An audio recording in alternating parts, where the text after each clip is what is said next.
नमस्कार दोस्तों, कलयुग के चमत्कार संतों की वाणी में आप सबका स्वागत है। हम जानेंगे कि विजय एकादशी का व्रत कब रखें, 6 मार्च या 7 मार्च, क्योंकि दोनों ही दिन व्रत रखा जाएगा।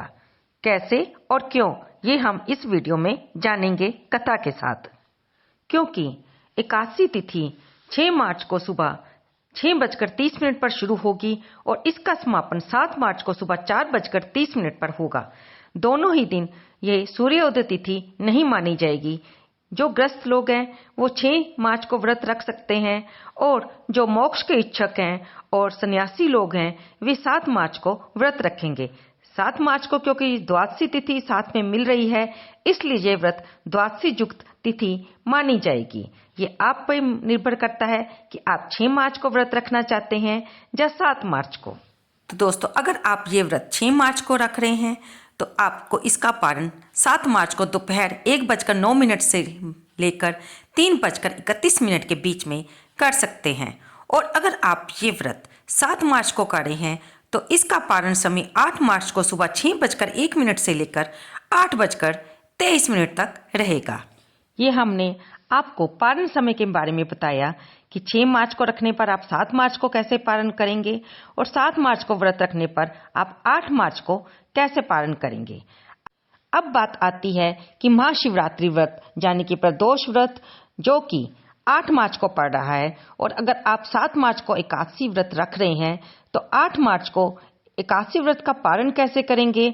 अगर आपने साथ में महाशिवरात्रि का व्रत भी रखना चाहते हैं तो दोस्तों, आप 8 मार्च को सुबह गंगा जल या सादे जल से व्रत का पारण कर सकते हैं अगर आपने व्रत महाशिवरात्रि का भी रखना है तो। और महाशिवरात्रि को व्रत में क्योंकि नमक खाना वर्जित होता है तो उस दिन आप फलाहार व्रत का संकल्प ले सकते हैं। भगवान भोलेनाथ की पूजा करें और मंदिर में जाकर अगर आप रात को सारी पूजा करना चाहते हैं तो किसी विद्वान ब्राह्मण से इस पूजा को करवाएं और भगवान भोलेनाथ की कृपा प्राप्त करें। महाशिवरात्रि व्रत की कथा सुने और भोलेनाथ की आरती करें। अब चलते हैं एकादशी व्रत की ओर कि वो व्रत हम कैसे रखें। फलाहार रख रहे हैं कि केवल फलों का उपयोग करेंगे या दूध वगैरह चाय वगैरह लेंगे, सूखे मेवे ले लेंगे, या फिर आप एक समय भोजन का नियम लेकर व्रत रख रहे हैं, जैसे कि इस दिन आप एक समय नमक का उपयोग करते हुए कुट्टू के आटे का भोजन कर सकते हैं। आप ऐसा संकल्प लें और उसी हिसाब से अपने व्रत को पूर्ण करें। संध्या को भी भगवान की आगे घी का दीपक जलाकर भगवान की इस व्रत के साथ संबंधित कथा को पढ़ें या सुने और फिर आरती करके अपने जाने जाने हो जाने वाली भूल के लिए भगवान से क्षमा मांगे और अपनी मनोकामना को पूर्ण करने के लिए भगवान से फिर प्रार्थना करें। विजय एकादशी के दिन हम जानेंगे कि आप भगवान को क्या भोग लगा सकते हैं। इस दिन आप भगवान को साबूदाने की खीर या मखाने की खीर का भोग लगा सकते हैं, मौसमी फल अर्पित कर सकते हैं। हाँ, ये ध्यान रखें कि आप जो भी भोग लगाएं उसमें आप तुलसी दल अवश्य डालें, क्योंकि आपको पता ही है कि तुलसी जी विष्णु प्रिय हैं और उनके बिना भगवान भोग स्वीकार नहीं करते हैं, ऐसा हमारे शास्त्रों में वर्णन आता है। इस दिन इन मंत्रों का ज़्यादा से ज़्यादा जाप करें, चाहे आपने व्रत रखा है या नहीं। ओम नमो भगवते वासुदेवाय, श्री कृष्ण गोविंद हरे मुरारी, हे नाथ नारायण वासुदेवा, अच्युतम केशवम कृष्ण दामोदरम, राम नारायणम जानकी वल्लभम। या फिर हरे राम राम राम हरे हरे, हरे कृष्ण कृष्ण कृष्ण हरे हरे। उसका आपको अनंत गुना फल मिलेगा, क्योंकि एकादशी का दिन अपने आप में एक पवित्र दिन होता है। इस दिन हम जो भी दान पूजा करते हैं उसका फल अनंत गुना होकर ही मिलता है। ये जरूरी नहीं कि आपने व्रत रखा है या नहीं रखा, इसके बावजूद भी आप कथा को सुन सकते हैं, भगवान का ज़्यादा से ज़्यादा नाम जप कर सकते हैं। इसके लिए आप भी पुण्य के भागी बनेंगे। और अब हम सुनते हैं इस व्रत में सुनी जाने वाली कथा। आइए मिलकर सुनते हैं। फागुन मास की कृष्ण पक्ष की एकादशी का शास्त्रोक्त नाम है विजया एकादशी। भगवान श्री राम ने लंका पर विचराई करते समय रावण पर विजय प्राप्त की कामना के लिए इस एकादशी का व्रत किया था। सभी प्रकार के दुख दूर करके सभी कार्यों में विजय और सफलता प्रदायक इस विजय एकादशी को भगवान विष्णु का और उनके ही स्वरूप भगवान श्री राम का जब भगवान श्री कृष्ण का पूजन किया जाता है। जिया एकादशी की कथा सुनने के बाद धर्मराज युधिष्ठिर ने भगवान कृष्ण से प्रार्थना की, हे वासुदेव, फागुन मास के कृष्ण पक्ष की एकादशी का क्या नाम है?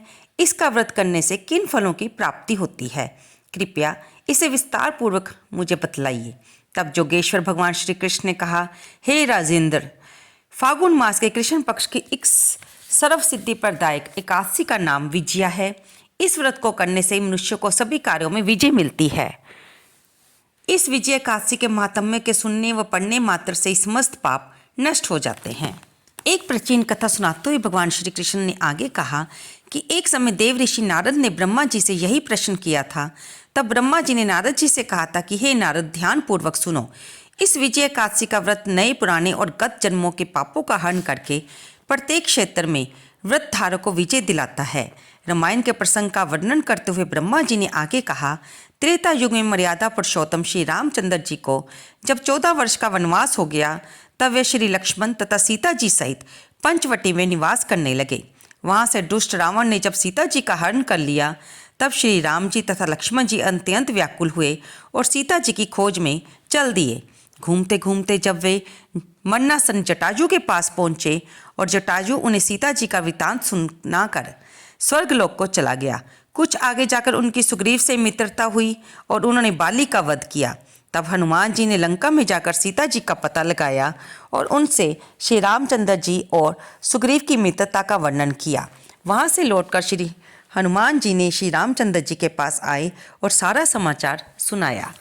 तब भगवान श्री राम वानर सेना सहित उन्होंने लंका की ओर प्रस्थान किया। जब श्री रामचंद्र जी समुद्र के किनारे पहुंचे, तब उन्होंने मगरमच्छ आदि से युक्त अथाह समुद्र को देखकर लक्ष्मण से कहा कि इस समुद्र को हम किस प्रकार पार कर सकेंगे। तब श्री लक्ष्मण जी कहने लगे कि हे पुरुषोत्तम, आप सब कुछ जानते हो।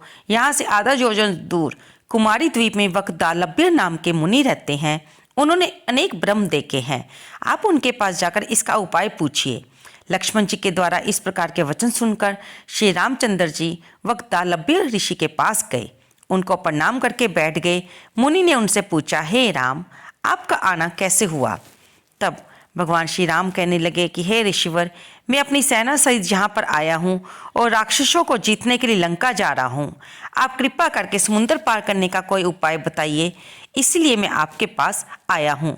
तब महर्षि बोले, हे दशरथ पुत्र राम, फागुन मास के कृष्ण पक्ष की एकादशी का व्रत करने से निश्चय ही आपकी विजय होगी। साथ ही आप अवश्य ही समुद्र भी पार कर लेंगे। इस व्रत की विधि ये है कि दशमी के दिन स्वर्ण, चांदी, तांबा, मिट्टी का एक घड़ा लेकर उसे जल से भरकर उस पर 5 पल्लव रखने के पश्चात उसे वेदी पर स्थापित करें। 7 अनाज एक जगह मिलाकर यहाँ रखने हेतु वेदी बनाएं और घड़े को ऊपर जौ रखें।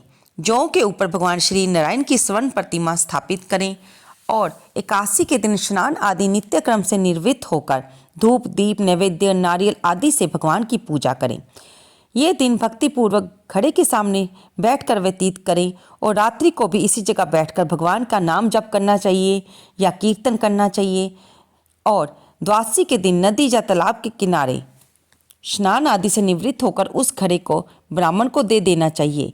यदि तुम इस व्रत को अपने सेनापतियों सहित करोगे तो अवश्य ही विजयी होगी। इसके पश्चात भगवान श्री राम ने विधि पूर्वक विजय एकादशी का व्रत किया और उसके प्रभाव से लंका के राक्षसों पर और रावण पर विजय पाई। अतः हे राजन, जो मनुष्य इस व्रत को विधि पूर्वक करता है उसे दोनों लोकों में विजय प्राप्त होगी।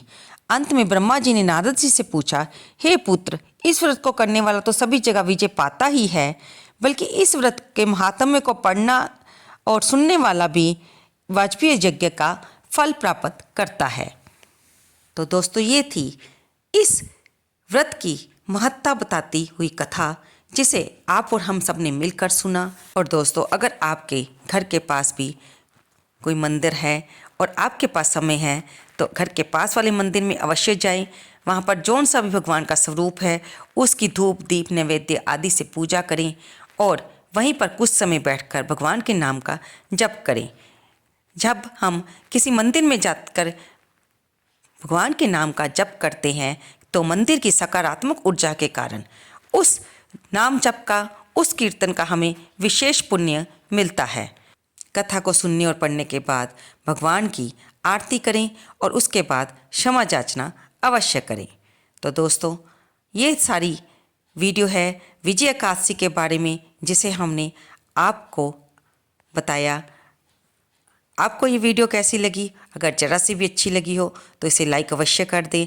अपने मित्रों के साथ और रिश्तेदारों के साथ इस वीडियो को अवश्य शेयर करें। धन्यवाद दोस्तों।